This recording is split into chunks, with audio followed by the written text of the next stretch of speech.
You're going to need a cable machine and one heavy dumbbell for this workout. So on this first exercise, it really helps if you're using a heavier dumbbell.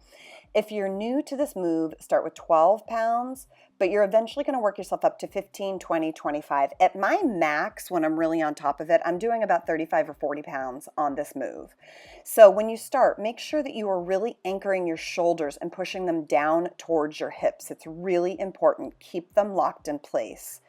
Come up over your head in a big arc until you feel the pressure and the effort on your triceps there. Exhale as you press. You want to make sure that you're really keeping your shoulders in place and pushing that dumbbell through where it ends right there, which is technically below your chest, moving a little bit more towards your hips.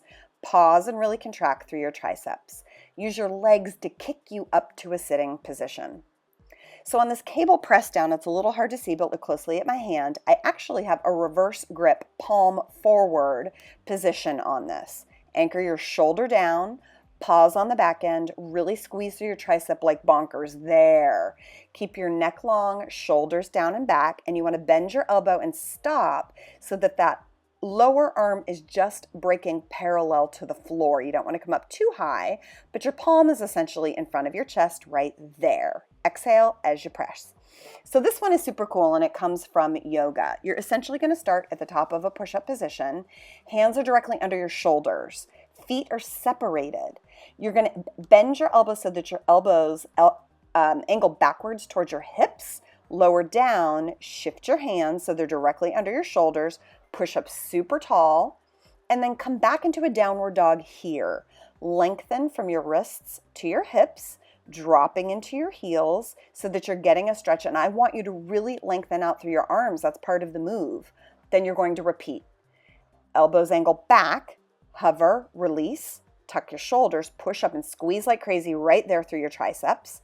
Tuck your toes, lengthen out, really contract your upper arms, fully lengthening your elbow, almost locking it. In fact, I often lock my elbow because the structure of my triceps is such that I can get a better contraction that way. Test out your elbows and see how it feels.